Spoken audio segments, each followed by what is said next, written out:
Hey everyone. Now this isn't a mouse under my chin here or some little gerbil or a pet.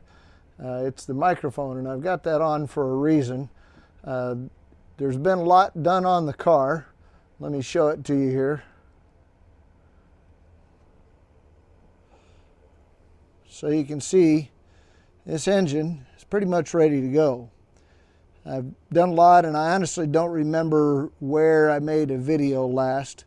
But we had to take care of a lot of odds and ends kind of things. The list that you always see them make on the more popular YouTube channels. I had a list like that, and it came a point where got in trouble with the Queen. I just needed to get things done. She's ready to use this car on some TVs and movies, so we just did it, and without filming. Those of you who do some filming will know that filming takes many times as long as just actually doing it. So we've been playing with it here. We've been fiddling with the timing. I think it's going to start this time. I don't have a whole lot of battery here left, and this is kind of not late night, but we're getting on in the evening, and I need to get it done here. So I'm going to go through how we connect to this. I've got the timing fiddled around a little bit, and I'm going to see if I can show you how the Pro Flo floor system has you do the initial setup and how you set the timing up, and we'll go from there. So I hope you can see this here. This is the little tablet. It's an Acer Iconia, I think, tablet that comes with the Edelbach Pro Flo floor system. If you get one with the tablet, this is what comes with it. It comes with an Edelbach the eTuner 4. And before I go really any farther, I'd like to tell you that this really is, I think it's about $100 more to buy the kit with this tablet to use, and very honestly, it is not worth it. You could buy a much better tablet and download the eTuner app. You can get it on your phone and everything else, and this tablet is really not a good tablet at all. It's quite old technology and just not very good. It's slow, and so that's just my forewarning.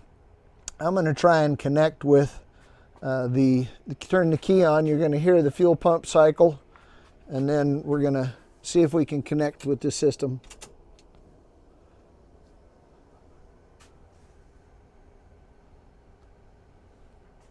There we are, if you can see that. Okay, looks like we're connected to it.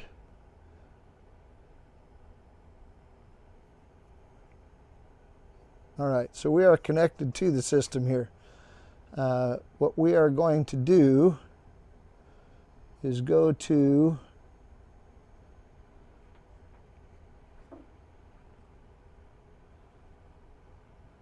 base timing. The timing is locked. We're going to set the initial timing at 12 degrees. I've got my timing light set up here, and let's get it started, hopefully. Like I said, I think we're very close. Let's see if it'll do it.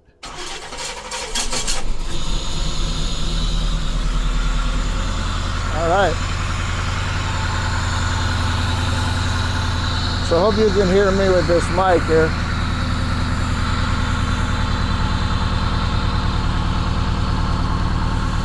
I don't know if you can see this.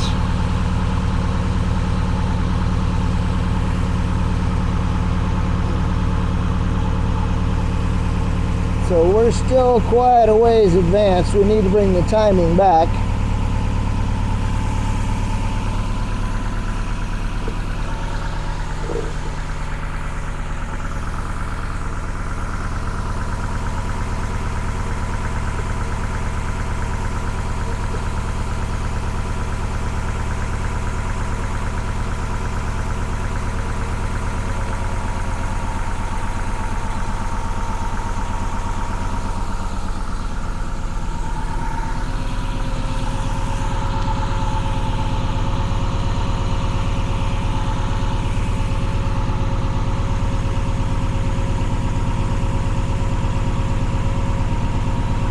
I don't know if you can see, there we are.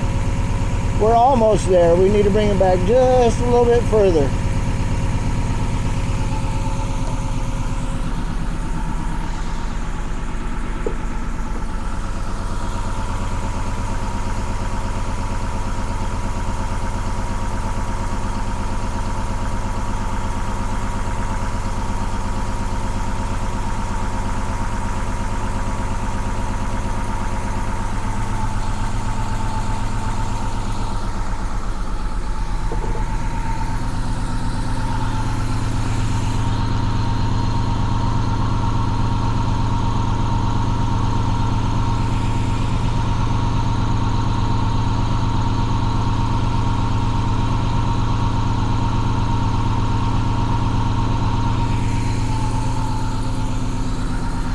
That's pretty close. I think we're going to see if we can nudge it back just a little bit more.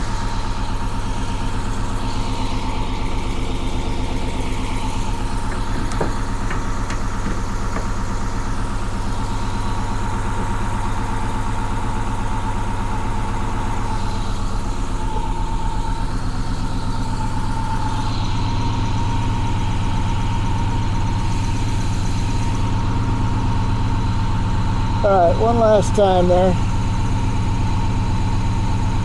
That's pretty darn close. I think we're going to leave it right there.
She's emerged from her hiding place. I think it's been like a year and a half, but we're doing a little bit of tuning on her, and before we put her away, we'll probably put the other cars away before her. So it's quite a while later. I had some malfunctions, not really with the camera, but with the tablet, which I kind of told you about. Tablet was no good, started freezing up. We're filming on RC because I wanted to talk about the tuning that we needed to go through on that. This is a new tablet, and we're not going to be actually tuning because RC has been running for quite a while, and we have already done some tuning. I don't want to redo that or undo that. So first of all, we pull up the apps here, and if we go to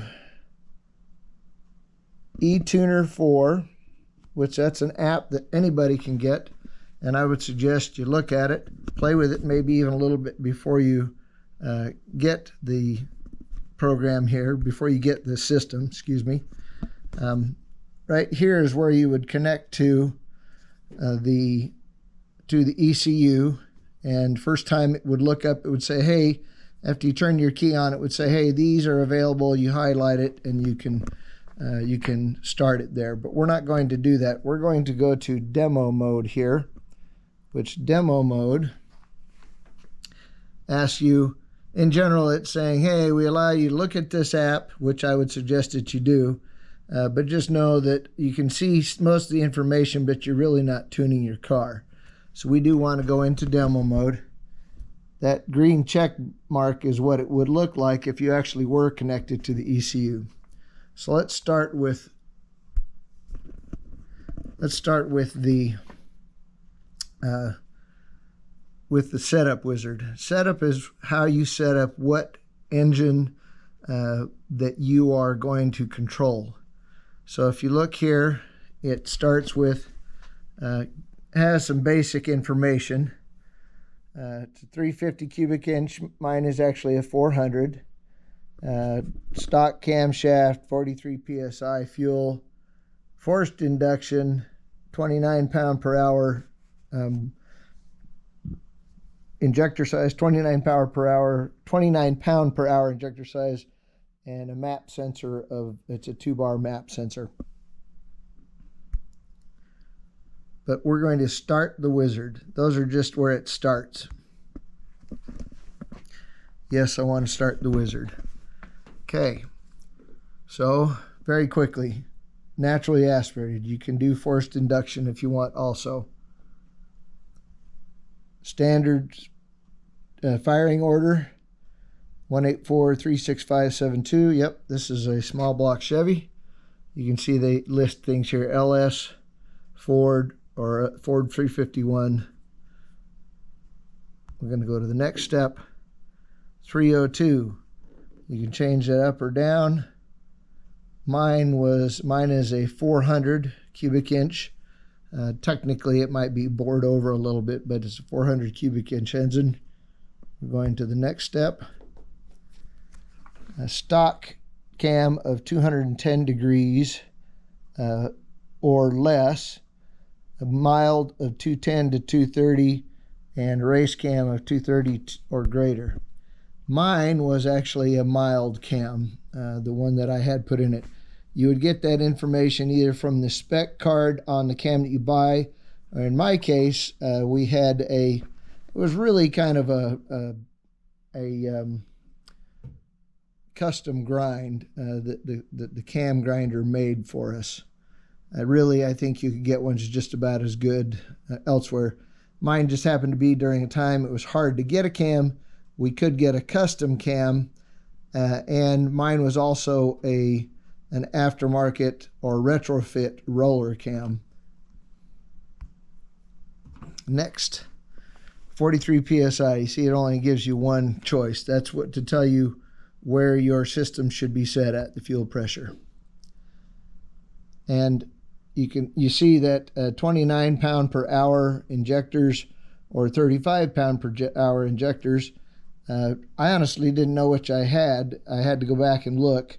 But the 29 pound per hour injectors are the ones that go up to, I think, like something like 500 horsepower.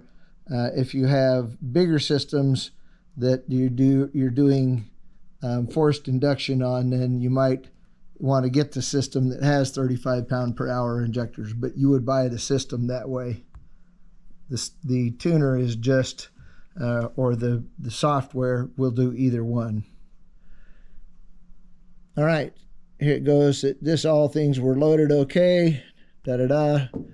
All right. Prepare to start the engine. And sometimes you have to turn the engine off and turn it back on before the wizard is completed. All right. So this is where we started with the other. This is where you set the base timing, and they tell you that you start the engine and you adjust it to 12 degrees. But you have to have this on to set the base timing. Once you do that, then you unlock it. But to set it at the true timing, you have to lock it so that the ECU doesn't automatically advance it. Now it tells you here on the bottom what you're looking at. Partial throttle, 58 pounds. These are all, keep in mind, these are all just nominal figures that the system puts in here because we're on demo mode. But if you look at if you do that, then you go to the next step for idle control.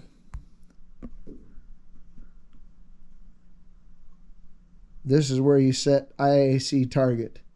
And it says that at your suggested idle that you want 5 to 15% idle air control. I would say you want it as low as you can get. It down close to the 5% is what I've found. It tends to go a little bit high, so you want to keep it as low as you can at idle. Now it says you've completed the wizard.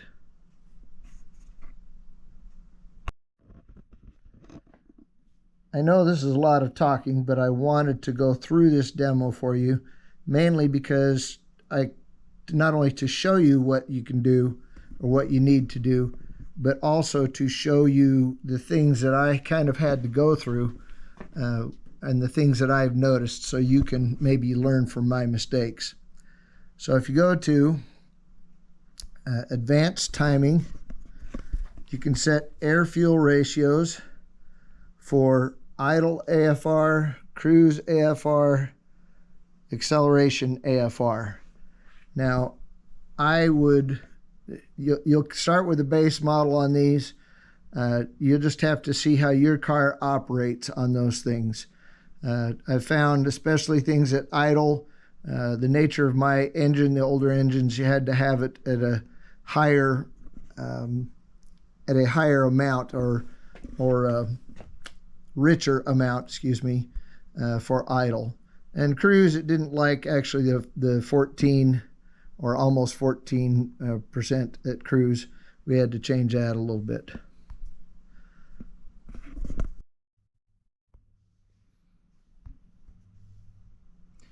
Acceleration fuel.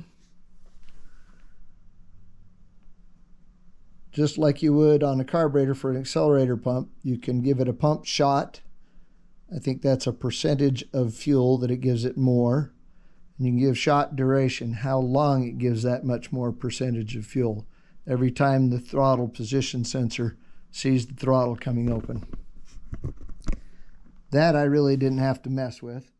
Decel fuel cut, I had to change that. I brought that down. This is the RPM at which deceleration, when it cuts the fuel off. My problem was that when you would rev it up, let off the throttle, it would cut it at 1500 RPMs, but these engines like to run a little bit rich, and it would go lean as the engine came down and it would just die. So I had to change that RPM down quite a bit so that it wouldn't die when I was revving it up, or when it would decelerate from revving it up.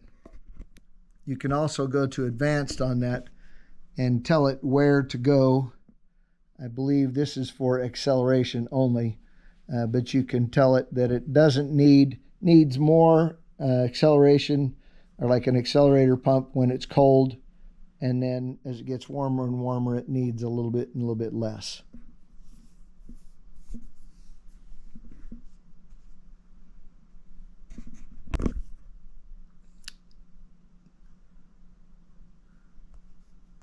Fan controls. There's actually two fans. It's just I shouldn't say two fans. There's two wires coming off the ECU to run fans. I set mine at 81. I only have one fan. You can set either of them at different things if you wanted to back up. Fuel modifiers. These are things that I think they mainly have to do with the way that it learns. You can tell it to do different things at idle, cruise, and accelerate. I have not changed those actually, although I may, because at idle it tends to want to hunt around. It tries to learn. You see, you can do self-learn enabled and clear self-learn, and I may try those differently, but you may know a little bit more about that than I do. Idle tuning. This is where we were talking about. You adjust idle, adjust the target idle when you set it, and that sets that in turn with the change of the throttle blade will set how much your IAC is at idle. Cold start enrichment. This is one that I have to mess with a little bit. The actual cold start, you change it up a little bit. An engine, even when warm, takes a little bit more fuel to start than to continue idling. So you'll want to change this up. You'll probably find that you need to change that up. You can also go into advance, where it takes the amount of temperature that the sensor takes, the coolant temperature sensor, and you can change what percent it enriches it. And I have had to play with those a little bit, actually, because my engine, the way the coolant sensor sits in it, the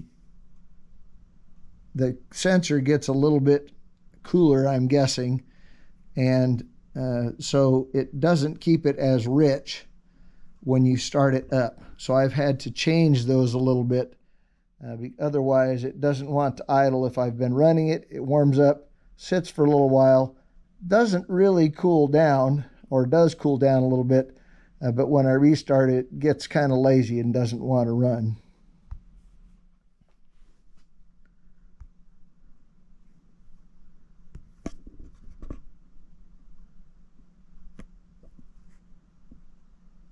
Base timing. This is where we set the timing before.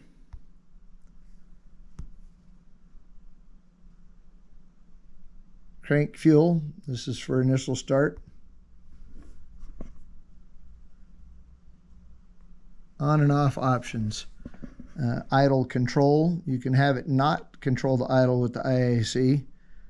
Self-learning and closed loop. You can have it not do some of those things. The fuel sump here is actually a system that I have but never used. If you don't want to install a higher pressure electric system on your car, you can have the mechanical pump feed a small tank, really, in the front, which is a fuel sump. So the mechanical tank feeds that, and then that fuel sump provides the high pressure for your engine. Then it's all kind of done in the engine compartment instead of all throughout the car.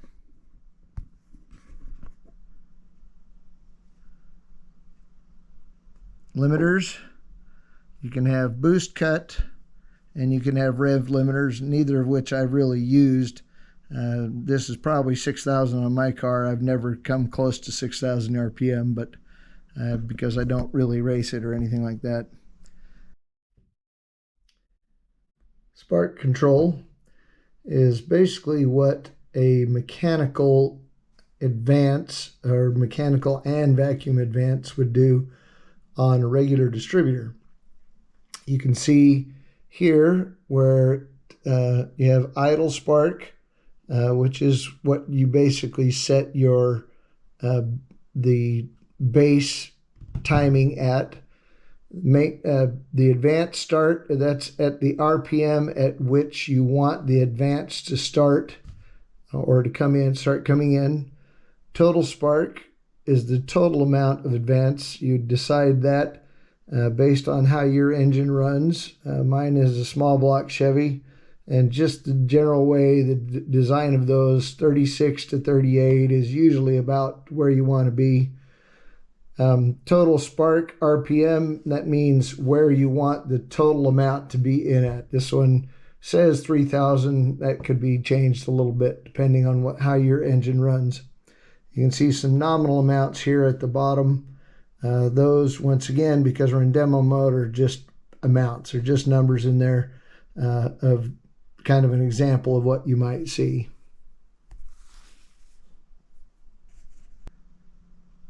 And self-learning settings.